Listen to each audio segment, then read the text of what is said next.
작년 한 해 동안 참 수고하셨습니다. 국가적으로 사회적으로 혼란스러웠음에도 불구하고 또 하나님의 보호 아래 잘 지내갔고요. 붉은 말로 풀이되는 병오년 2026년 새해가 밝았습니다. 늘 새해의 시작은 희망을 가지고 시작하지 않습니까? 제발 그랬으면 좋겠고, 남들 다 소망을 가지고 살아가려고 하는데, 무슨 일이 있겠나, 이런 생각을 좀 그리스도인이라면 가져서는 안 되죠.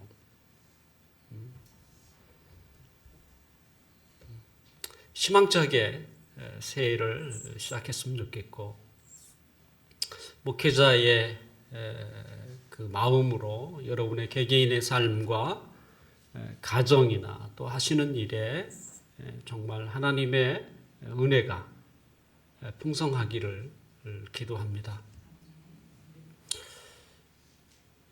우리가 하나님 안에 있기 때문에 새로운 일들이 우리에게 일어날 것을 우리가 기대할 필요가 있습니다. 새 일을 행하리니, 성경에도 그런 구절이 있습니다만, 분명히 똑같은 시간일 수 있고, 똑같은 나이의 모습일 수 있고, 우리의 환경이 별반 크게 다르지 않게 생각될지라도, 언제든지 하나님이 내 삶에 들어오시고, 또 내 가정에, 때로는 우리의 하는 일 속에 언제든지 들어오셔서 놀라운 일을 행하실 것을 우리가 기대하셔야 돼요. 저는 그렇게 기대하는 자에게 그와 같은 일도 일어날 것이라고 생각이 돼요. 소망이 없는 사람이 어떤 사람입니까? 그건 소망이 없는 사람이에요. 그러니까 기대가 하나도 없는, 이런 사람에게 무슨 소망이 있겠어요? 그래도 소망이 있는 사람은, 그게 어떤 소망인지 몰라도 소망을 가진 사람은 소망이 있는 거예요. 특별히 하나님의 백성에게는 늘 언제나 소망이어야 되지 않습니까? 아침에 일어나면 오늘 무슨 일이 나에게 일어날지 기대감을 가져야 하는 게 우리고, 또 하나님이 오늘 누구를 만나게 하고 어떤 일들을 펼쳐나갈 것인지 기대하는 것, 그리스도인의 특권이라고 말할 만큼. 왜냐하면 우리는 믿는 구석이 있잖아요. 나는 잘 안 될 수 있고, 내가 노력해서 노력한 만큼도 얻지 못할 수도 있겠지만, 하지만 우리 뒤에는 하나님이 있다는 그 사실이 우리에게 얼마나 든든한 백이 되겠습니까? 그러니까 소망을 품는 것도, 기대감을 갖는 것도 나 때문이 아니에요. 하나님 때문이죠. 2026년 새해를 시작하면서 오늘부터 말라기라고 하는 소선지서 말씀을 좀 이렇게 강의해 보려고 합니다. 말라기 선지자는 구약 성경의 제일 마지막에 있고요. 또 실제 그는 구약이라는 그 시대의 마지막 선지자이기도 합니다. 말라기 선지자가 그 하나님의 말씀을 전하고 나서 약 한 400년 동안 그 하나님 말씀의 공백기가 찾아와요.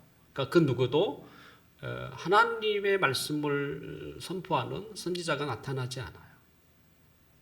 그게 한 400년. 그러니 짧은 기간이 아니겠죠? 그리고 혜성같이 나타난, 광야에서 나타난 사람이 바로 세례 요한이었어요.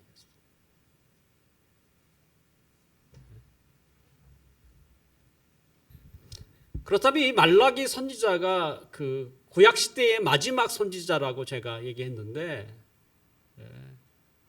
그때에 어떤 때이고 도대체 말라기 선지자가 신약 시대가 오기 전에 마지막으로 하나님의 백성 이스라엘 백성들에게 준 말씀이 무엇인지, 그걸 2026년을 맞이하는 주뜻대로 교회가 좀 함께 좀 살펴봤으면 하는 바람으로 말라기를 시작하게 되었습니다. 잠시 이스라엘 역사를 조금 설명해 드리면, 이스라엘은 기원전 586년에 남쪽 유다가 이 바벨론에게 멸망을 당합니다. 온 땅은 황폐화가 되었고 그 땅에 살고 있는 많은 이스라엘 백성들은 죽거나 또 포로로 끌려갑니다. 포로로 끌려간 그 이스라엘 백성들이 이 바벨론 땅에 70년을 삽니다. 우리가 일제 식민지 36년 아닙니까? 거의 약 배에 가까운. 그나마 우리는 우리나라에 살고 있었잖아요. 낯선 땅에. 그것도 떳떳하게 간 것도 아니고 포로로 끌려간 사람들이죠. 그러니 이스라엘 땅엔 사는 사람들이 거의 없는, 힘없고 초라한 자들만 그 땅을 지키고 있는, 그러니 짐승들의 천국이죠. 예레미야 선지자가 예언한 70년이 찾아 바벨론을 멸망시켰던 페르시아의 고레스 왕이 칙령을 내립니다. 포로들은 다 고국으로 돌아가라. 그제야 바벨론에서 70년을 살았던 이스라엘 백성들은 이제 고국으로 돌아오게 됩니다. 그런데 70년을 살았으니 이미 적지 않은 많은 사람들이 거기 이미 터를 잡고 정착을 해요. 가겠습니까? 대부분은 가지 않습니다. 유다와 레위와 베냐민 족속만이 고국을 찾아오게 됩니다.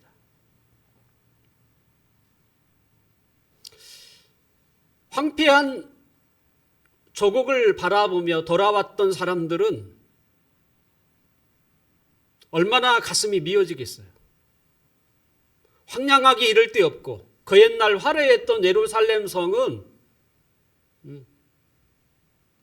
들짐승의 집으로 변한 그 상황들을 바라보며 그들은 제일 먼저 하나님 앞에 제사를 드릴 수 있는 성전을 건축하고 허물어진 예루살렘 성벽들을 쌓기 시작합니다. 분명 그들이 갖은 노력을 다해서 성전을 건축했지만 그 옛날 화려했던 솔로몬 성전에 비교하면 너무나 초라한,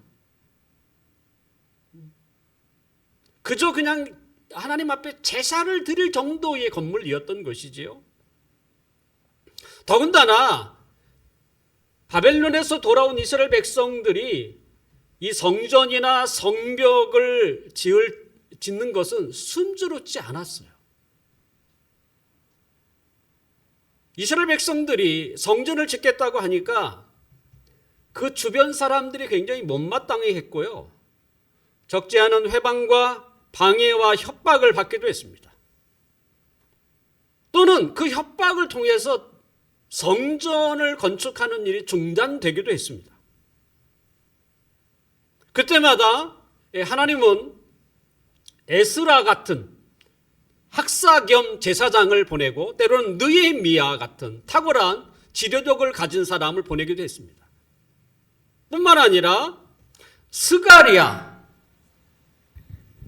그리고 학계 선지자를 보내서 이스라엘 백성들을 위로하고 성전을 건축하도록 격려하기도 하였습니다. 이 스가랴 때로는 이 학계 선지자가 격려했던 말이 있어요. 학개서 2장 9절에 보면 이렇게 격려를 해요.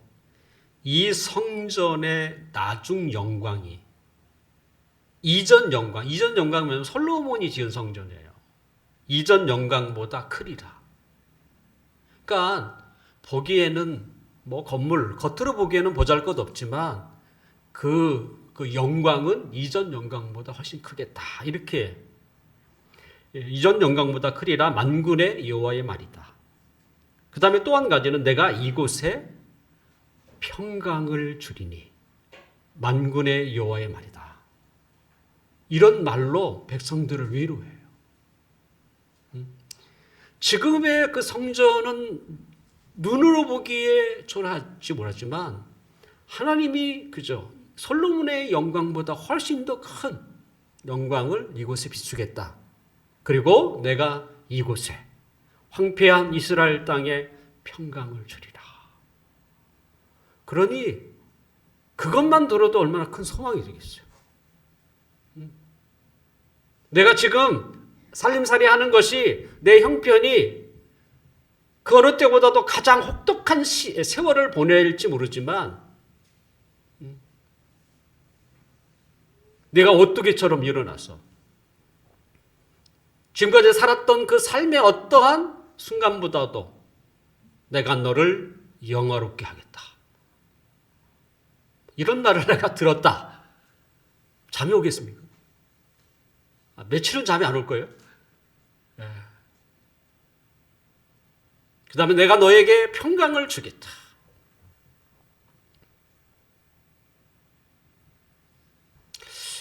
분명 성전과 성벽을 세우는 일을 순조롭게 건축하지 않았지만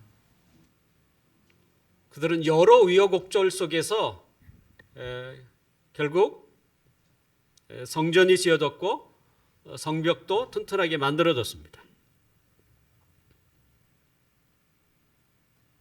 그리고 시간이 좀 지났죠. 하나님이 약속하셨던 그 영화가 보이지가 않는 거예요. 분명히 하나님의 이름을 걸고 만군의 여호와라는 이름을 걸고 이스라엘 백성들에게 약속했던 그 화려함과 부요함과 풍성함이 안 보이는 거예요.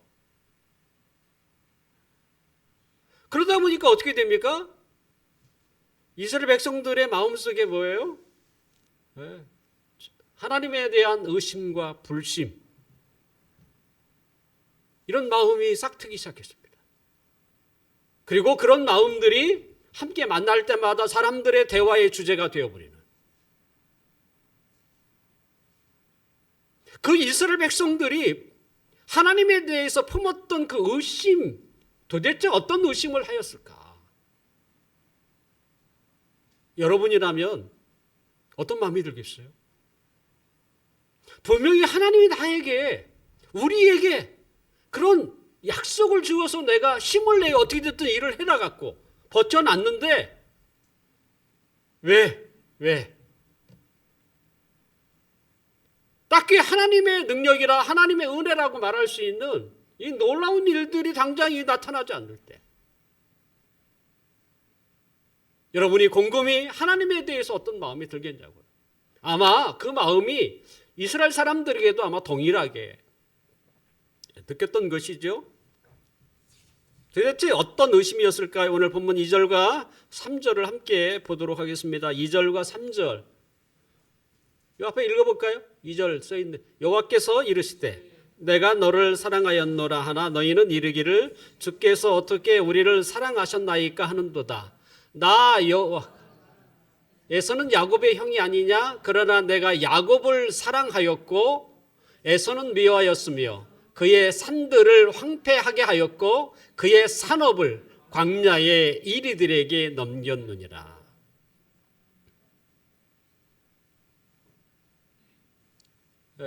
제가 좀 간략하게 정리해 보면 이스라엘 사람들이 하나님에 대해서 의심했던 게 뭐냐면 과연 하나님이 우리를 사랑하기는 하는가라는 거예요. 근데 우리도 크게 다르지 않죠. 하나님의 약속이 이루어지지 않을 때, 우리의 눈에 목도되지 않을 때 우리가 하나님에 대해서 느끼는 게 뭐겠어요? 하나님 정말 날 사랑하긴 하는 건가?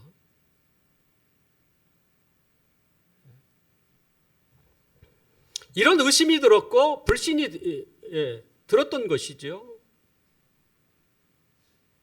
이 말라기서는요, 이런 이스라엘 백성들에 대한 질문 형식으로, 그리고 그거에 대한 대답으로 이 말라기 서신서가 쓰여져 있습니다. 그들이 첫 번째 하나님 앞에 물었던 질문이 뭐냐면, 과연 하나님은 나를 사랑하시는가라고 하는 너무나 소중한 질문이죠. 결론이 뭔지 아십니까? 이스라엘은 언제나 하나님의 사랑받는 백성이었다라고 하는 말이에요. 2절에 뭐라고 되어 있습니까? 여호와께서 이르시되 내가 너희를 사랑하였노라. 거기 사실 수식도 있어야 되죠. 내가 언제나, 때로는 내가 변함없이 너희를 사랑하였다. 하나님과 이스라엘 백성들의 관계, 어쩌면 둘 사이의 관계를 조금 더 우리가 잘 느끼기 위해서는 어머니와 자식의 관계를 이해하면 훨씬 더 이해하기가 쉬울 것 같아요. 저도 일명 부모라는 아버지지만 저보다 훨씬 진짜 제 아내가 자식들을 사랑하는 것처럼 보여요. 그래서 어머니의 사랑이라고 표현하나 봐요. 이 세상에서 가장 강한 사랑이 뭐겠습니까? 그것은 어머니의 사랑입니다. 아버지의 사랑 절대로 아닙니다. 저를 봐도 알 것 같아요.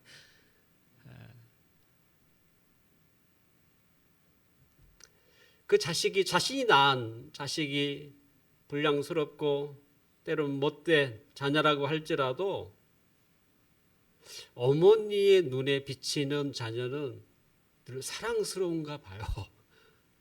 저는 그렇지 않거든요.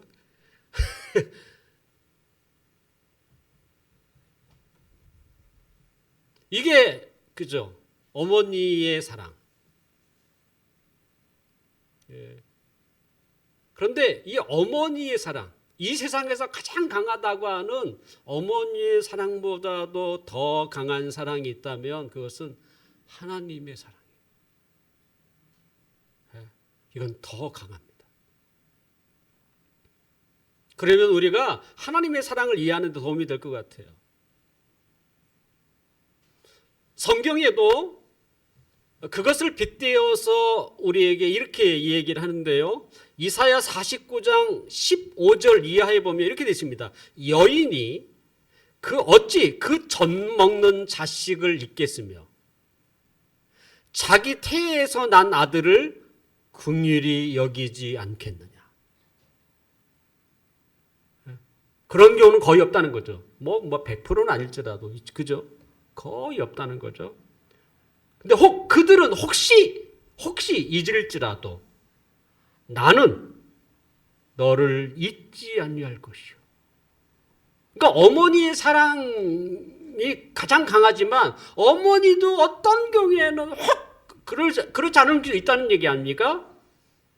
하지만 하나님은 절대로 나는 너를 잊지 아니할 것이요. 내가 너를 내 손바닥에 새겼고, 손바닥에 뭐 있어요? 우리는 지문이라고 얘기해요.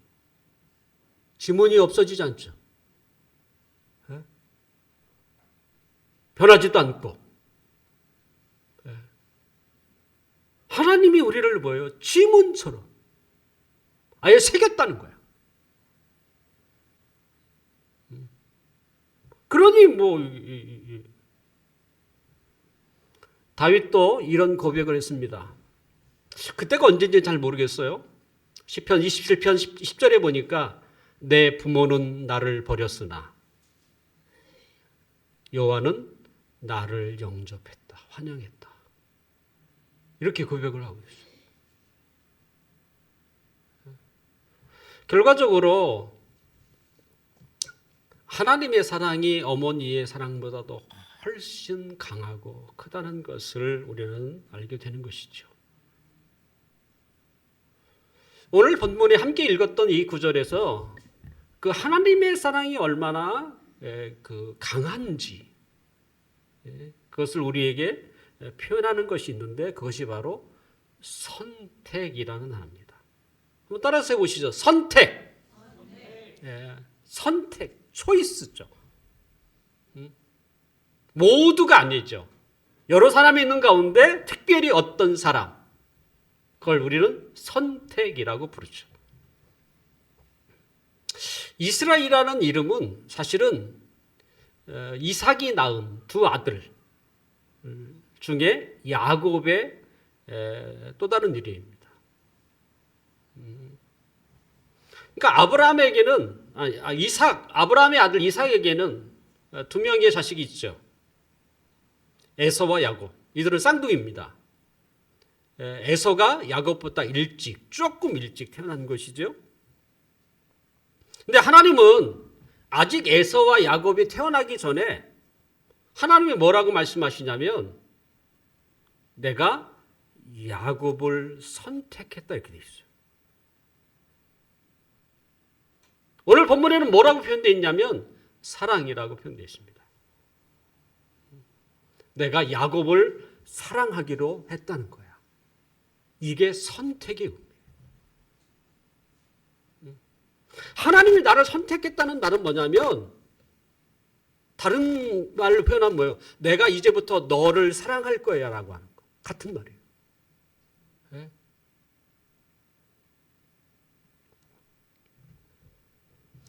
왜 하나님이 야곱을 선택했는지 저는 잘 몰라요.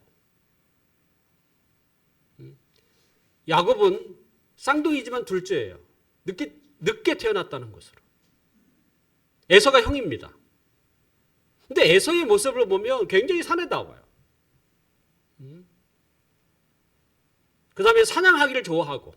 그러니 뭐 얼마나 사내답습니까? 그거에 비해서 야곱은 늘 집안에서만 있는 조용한. 근데 조용한 사람이 꼭 이렇게 사고 치잖아요. 약삭 빠르고. 욕심 많고.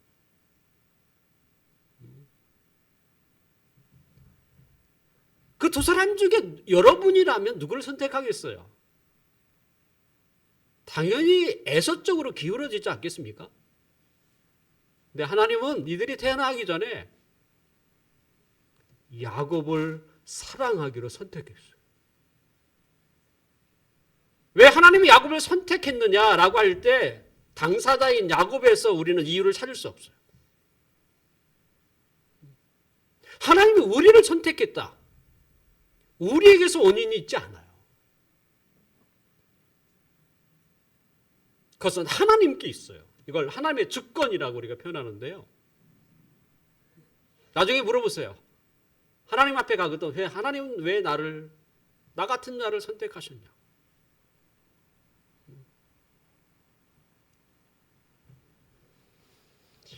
단지 하나님의 기쁘신 뜻 안에서 우리를 선택하셨다라고 말할 수밖에 없습니다. 하나님은 아직 태어나지도 않은 에서와 야곱, 그들에게 내가 야곱 둘째를 사랑하기로 선택했고 형 에서는 미워하기로 했다는 거야. 우리가 좀 여기에서 이해를 좀 할 필요가 있어요. 히브리적 표현에는 사랑하거나 미워하거나 두 개밖에 없어요. 우리처럼 덜 사랑하고 덜 미워하고 이런 개념이 없어요. 사랑하거나 미워하거나예요. 2절에 보니까 내가 야곱을 사랑하였고 3절에 보면 에서는 미워했다 이렇게 표현되어 있어요. 그러니까 우리가 쉽게 이해하려면 이렇게 이해하면 되겠죠. 하나님이 야곱을 선택하셨고 그리고 사랑하기로 선택하셨고 그 다음에 에서에 대해서는 덜 사랑하기로. 이것을 히브리적 표현해 보면 그냥 미워한다라고 밖에 표현할 수가 없는. 결과적으로 하나님이 야곱을 선택하셨다는 그 행위는 그들을 영원히 사랑하겠다고 하는 선언과도 같습니다. 그래서 이와 같은 선언은 성경에서 어떤 단어를 쓰냐면 언약이라고 표현합니다. 언약. 언약은 우리가 언약을 온전히 이해하는 게 쉽지 않은데요. 언약은 맹세 그리고 유언 이렇게 같이 이렇게 종합을 해야 이 언약에 대한 의미를 우리가 알 수 있다고 말할 수 있습니다. 결과적으로 하나님은 그냥 내가 사랑하기로 선택했어 이것을 그냥 이렇게만 한 게 아니라 아예 언약을 맺었어요. 거의 유언과 같은. 하나님의 이름으로 맹세도 했어요. 내가 어떻든지 내가 나를 버릴지라도 나는 너를 버리지 않아. 이런 게.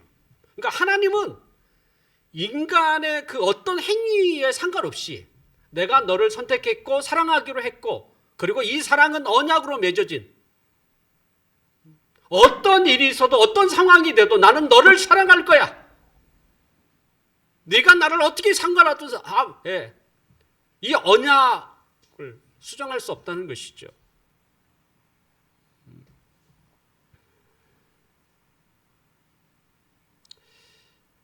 이스라엘 백성들이 바벨론에 멸망당하지 않았습니까? 하나님의 선택을 받은 이스라엘이 바벨로니아한테 멸망을 당하고 그걸로 끝난 게 아니잖아요. 나라는 황폐해가고 수많은 사람이 죽고 그리고 바벨론 땅으로 다 쇠사슬에 묶인 채 포로로 끌려가는 이스라엘 백성들이 어떻게 생각이 되겠어요? 만약에 우리의 상황을 본다면 분명히 하나님을 난 선택하셨어? 나를 사랑하기로 하셨어. 근데 내가 하는 일마다 안 돼. 때로는 쫄딱 망하기도 해. 그것도 모자라서 사람들에게 조롱거리기도 해. 라고 할 때 하나님에 대해서 어떤 마음이 들겠어요?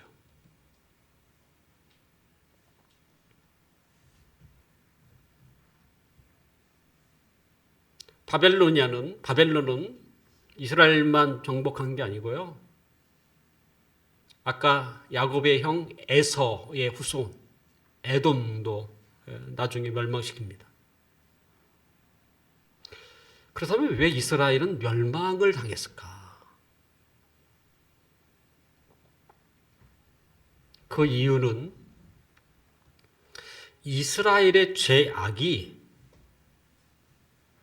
그러니까 이스라엘의 범죄가 이방 사람들보다 더 악했기 때문입니다. 이건 눈 뜨고 봐줄 수 있는 게 아니고 기준이 뭐예요? 세상 사람보다 더 악한 거예요. 성경에 그렇게 써 있어요. 자, 우리가 잘 기억하셔야 합니다. 하나님은 우리를 사랑하시지만 그렇다고 죄까지 사랑하시는 분이 아니에요. 구분할 수 있어야 합니다. 하나님은 죄를 미워하십니다. 하지만 죄인을 사랑하세요. 하나님이 죄를 미워하시는 이유는 조금 어려울 수 있겠습니다만 하나님이 죄를 미워하시는 이유는 죄인을 사랑하시기 때문입니다. 자, 부모가 늘 못된 일이나 하고 있는 악을 행하는 자식, 그 자식을 어떻게, 제가 아까 엄마의 사랑이라고 표현했는데 늘 불량자로 매일 속썩이는 아들. 엄마는 그 아들을 바라보면서 여전히 뭐예요? 사랑해요. 하지만 그가 저지르는 죄와 악은 미워해요. 하물며 저 스마트폰을 때려버리고 싶다고 나 말할 만큼. 그게 뭐예요? 자식은 사랑하지만 자식의 그 악에 대해서는 아주 그냥, 그죠? 우리가 하나님도 그렇게 이해하셔야 돼요. 하나님은 죄를 사랑하지만, 죄인은 사랑하지만 죄를 미워하십니다. 그래서 하나님은 그에게 징계를 하는 거예요. 부모도 그렇죠. 왜 자식을 때립니까? 사랑스러운 아들인데. 그것은 죄 때문. 내가 죄를 범하는데도 전혀 징계가 없다면 그것은 사생아입니다. 히브리서 12장에 있는 것처럼. 그래서 내가 하나님의 자녀인가? 저는 내가 하나님의 자녀가 맞긴 맞는가? 이것을 테스트하는 여러 가지 있을 수 있는데 그 중에 하나가 뭐냐면 내가 하나님을 멀리하고 하나님을 떠나서 이렇게 사는데 나에게 아무런 일이 발생하지 않는다. 그러니까 징계가 없는 거예요. 징계가 있다면 하나님의 자녀의 가능성이 훨씬 높습니다. 근데 징계가 없어. 이건 아닐 가능성이 높아. 왜? 히브리서 12장에 있는 구절처럼. 징계가 없으면 사생하다. 아버지가 없다는 거예요.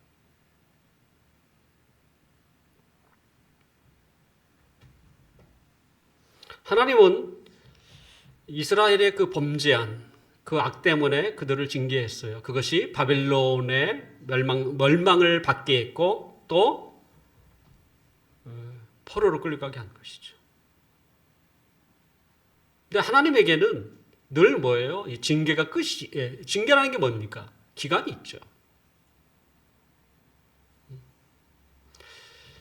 70년 동안 바벨론에 살았던 그것이 이스라엘 백성에 대한 하나님의 징계였습니다. 그리고 어떻게 해요? 그들을 고국으로 돌아오게 했습니다. 오늘 본문은 그것을 하나님이 사랑이라고 지금 말하고 있는 거예요. 결국 하나님의 그 시선에서 보면 우리의 어떤 환경에서도 하나님의 시선은 늘 이스라엘 백성에게 있었다는 것입니다.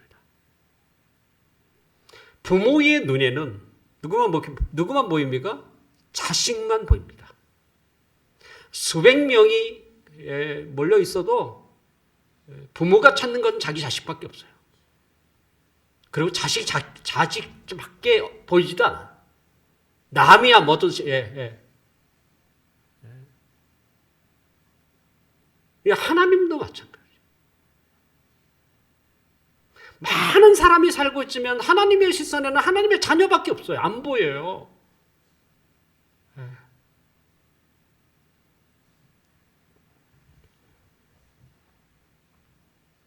결국으로 하나님은 이스라엘을 떠난 적이 없습니다. 늘 하나님의 시선은 이스라엘에게 있었어요. 혹 그들이 징계를 받는 상황이 될지라도 하나님의 시선은 바벨론 땅에 포로로 잡혀있는 그 이스라엘.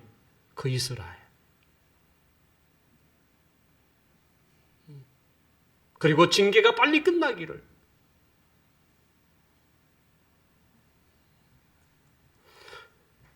지금의 이스라엘 땅을 우리가 살펴보아도 하나님의 사랑은 변함이 없다는 것을 우리가 좀 이렇게 확인할 수 있어요. 지금의 이스라엘 땅은 1948년 5월 달에 독립을 해요.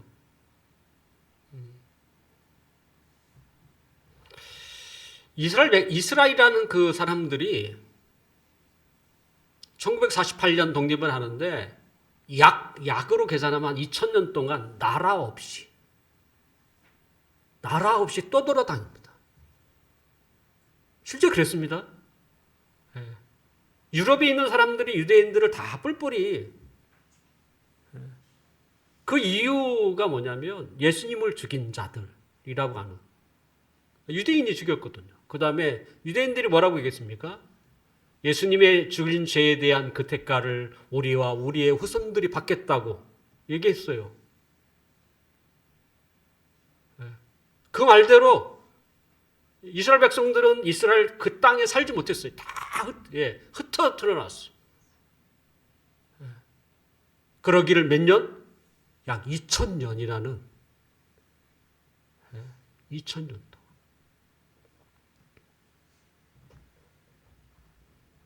더군다나 히틀러는 아예 유대인들을 멸종시키려고 했습니다. 그의 계획이 멸종이에요.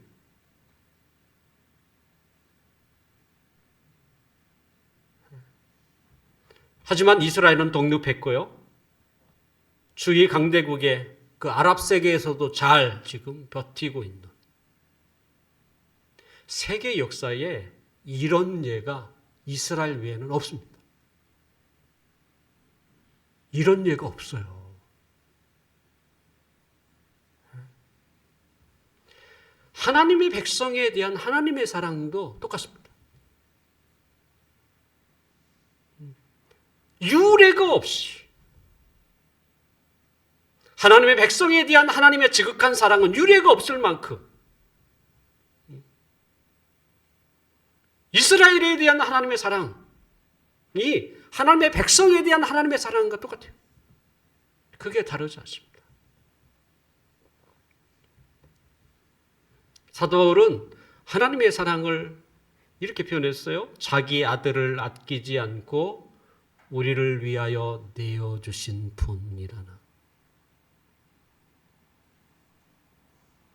더 이상 무엇으로 표현할 수 있을까요? 자기 아들을 아끼지 아니하고 십자가에 죽게 한,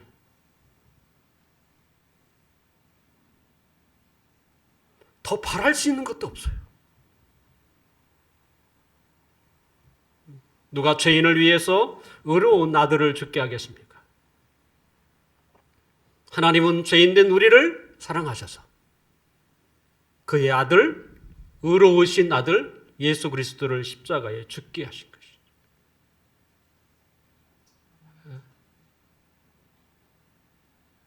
이게 하나님의 사랑. 어머니의 사랑보다도 더 강한,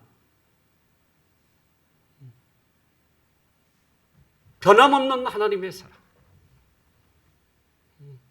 그 사랑이 우리에게도 똑같습니다. 여전히 하나님의 사랑이, 하나님의 시선이 늘 우리를 향하고 있다는 사실을 우리는 기억할 필요 있습니다. 기억하셔야 되죠. 내가 어떠하든지 상관없이 하나님의 사랑의 눈빛이 여전히 나를 향하고 있다는 사실.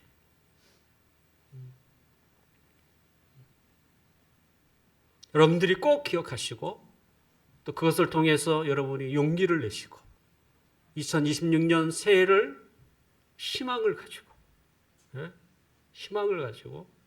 함께 나아가시기를 주님의 이름으로 축원합니다.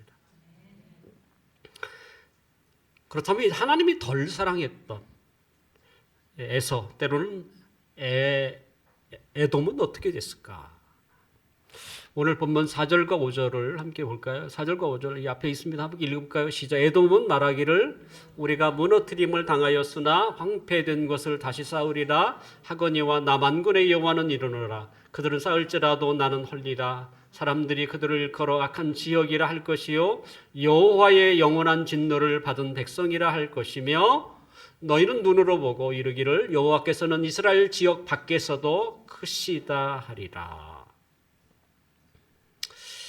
이스라엘이 바벨론에게 멸망을 당했습니다. 이스라엘만 멸망당한 게 아니죠. 사실은 제국 중에 바벨론이 가장 강력했던, 그래서 이스라엘 주위뿐만 아니라 당시 유럽, 아시아, 아프리카를 비롯해서 많은 나라들이 바벨론의 제국에 다 삼키게 되죠. 이 에돔도 이 강대국의 횡포에 벗어나지 못했습니다. 그럼 에돔의 죄는 무엇인가? 자, 하나님의 백성의 죄는 뭐예요? 이방 사람보다 더 악할 때 하나님이 징계를 내리시는데, 그러면 이방 사람들은 무엇인가?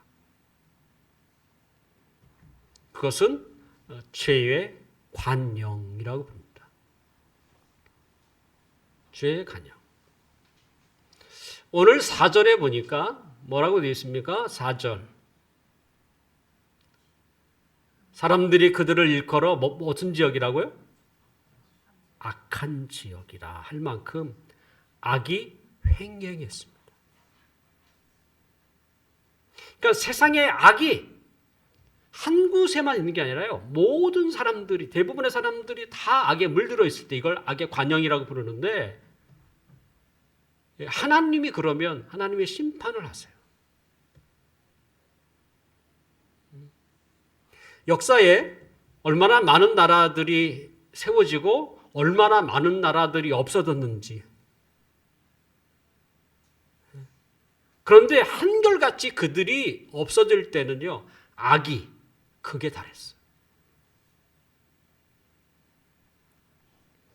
우리나라도 그죠? 뭐 삼국시대에서부터 백제나 고구려, 그때가요, 대부분 멸망할 때는요, 악이 관영해요. 다 똑같습니다. 그러니까 하나님이요, 하나님은 온 세계의 왕으로서 통치하시는데 똑같다는 거예요.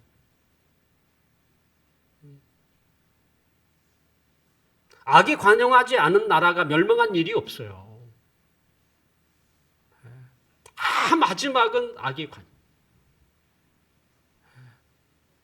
그러니까 악에 물들어 있는 것이죠. 그러면 하나님이 심판하시는 것이죠.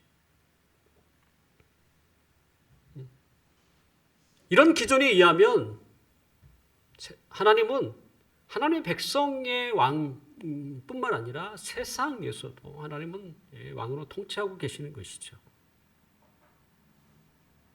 에돔이 뭐라고 합니까? 4절에 보니까 우리가 무너뜨림을 당하였으나 이 사람들에게는 소망을 품었어요. 다시 쌓으리라. 분명 소망을 품는 건 좋지만 소망의 근거가 무엇이냐가 더 중요하겠지. 예? 그렇잖아요. 그 사람들은 자기였어요.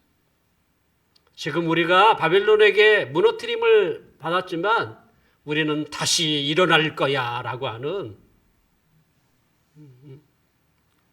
근데 어떻게 됐습니까?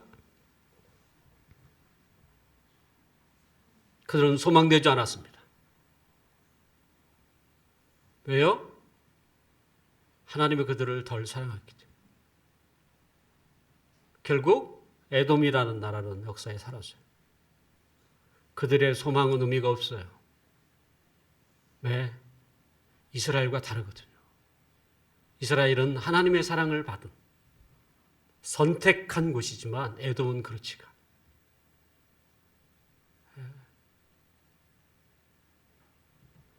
결과적으로 이스라엘과 에돔의 비교는 하나님이 누구를 사랑하시는지를 우리에게 사실을 말해주고 싶은 거예요.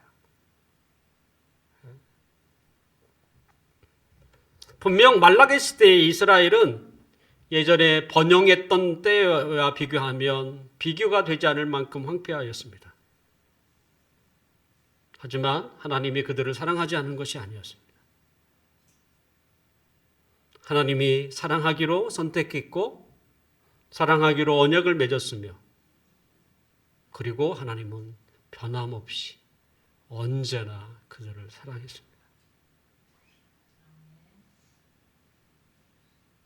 그러므로 하나님의 선택을 받았다는 말은 엄청난 것입니다. 이 말은 하나님의 변함없는 사랑을 받고 있다는 말과도 같은 말이라고 할 수 있죠. 하나님은 우리에게 징계를 내릴 수는 있어도 사랑을 포기하지는 않습니다. 내가 누군가로부터 변함없는 사랑을 받고 있다는 것은 얼마나 행복한 일입니까? 이건 굉장히 행복한 일이에요.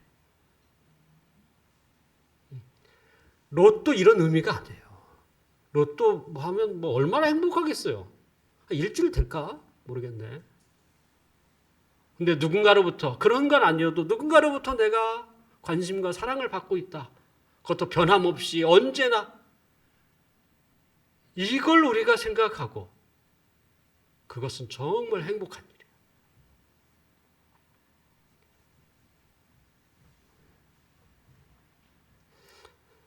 나는 몰라도 누군가로부터 관심의 시선으로 나를 바라봐 주는 것도 사실은 우리에게 매우 기쁜 일이죠.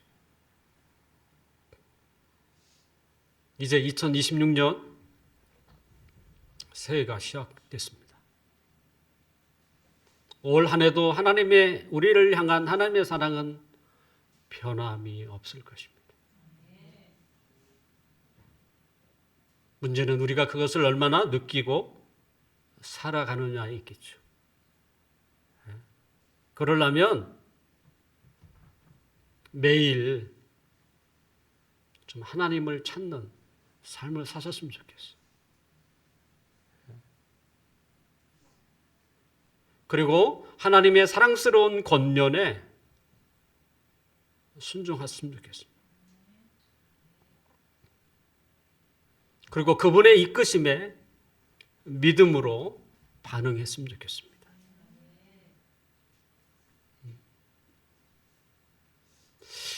그 정도만 해도 우리는 하나님의 사랑을 참 많이 느낄 거라고 생각이 돼요.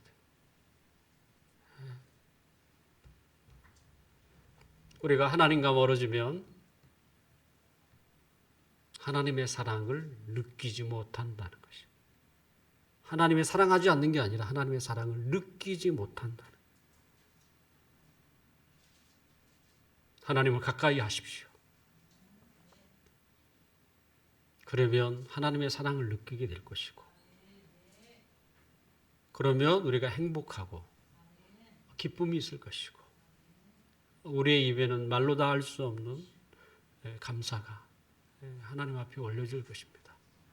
그리고 그와 같은 우리의 삶은 점점 우리의 환경을 변화시키고,